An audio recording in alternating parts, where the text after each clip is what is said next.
there's a new study on the expected future impacts of climate change in the U.S., and it doesn't look good for communities of color.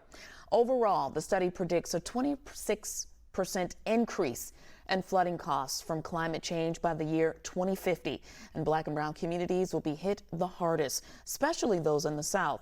The research supporting the prediction appeared in the journal Nature Climate Change.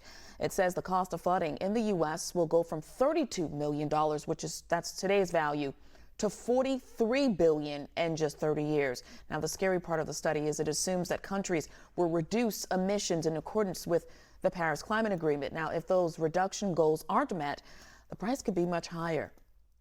All right, here to help us break down the causes and the effects of the inequity when it comes to environmental justice, we got environmental justice strategist, Dr. Mustafa Santiago Ali.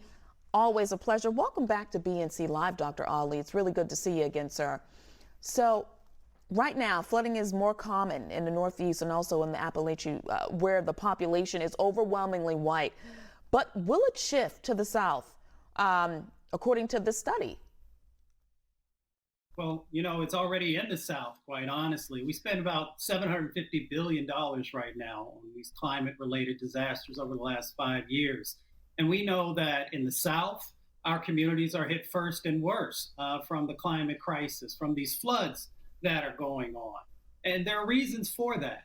Historically, we know that we've had to deal with redlining and restrictive covenants that have pushed Black folks in particular into certain areas, usually in the most dangerous areas, the least desirable areas, in swamps and floodlands and in these floodplains. And now we see the results of that as we have these harder and longer sets of rain events that are happening, these hurricanes that are pushing, huge amounts of water into areas. So we're very clear about how we got to where we are. And now we also know that these impacts continue to have devastating effects on our communities. Yeah, Dr. Ali, based on your expertise, okay, first let me back up, right? The study predicts a 40% increase in flood risk in places where at least the population is about 20% Black, right? Bring it forward to your expertise. Why are people of color living in more prone areas, with flooding? Why is that? Because, to be quite honest, many of our white brothers and sisters didn't want to live in those areas, so they pushed our communities there. We know that based upon the study that you're referencing, by the time we get to 2050, we're talking about $43 billion additional that we're going to have to carry that cost. And we also know that there are real communities who are out here dealing with problems in the South right now. You've got the Little PD community.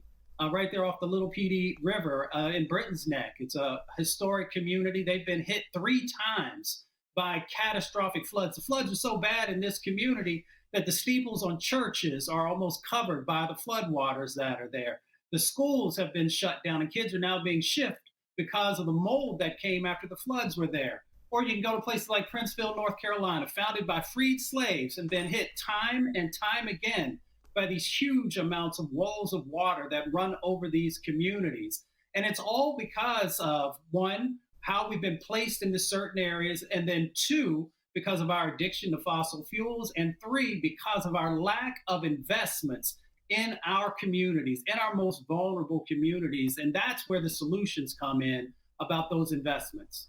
All right, Dr. Ali, we got a minute left, but Biden's infrastructure plan, the Build Back Better, talk about how that will address some of these concerns.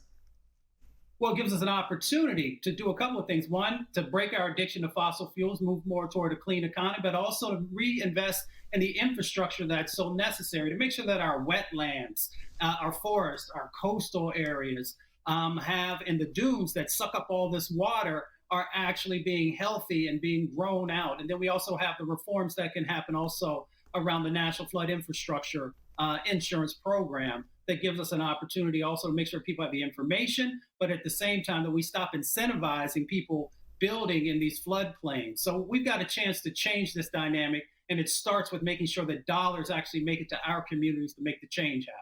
Yeah, Dr. Ali, always a pleasure.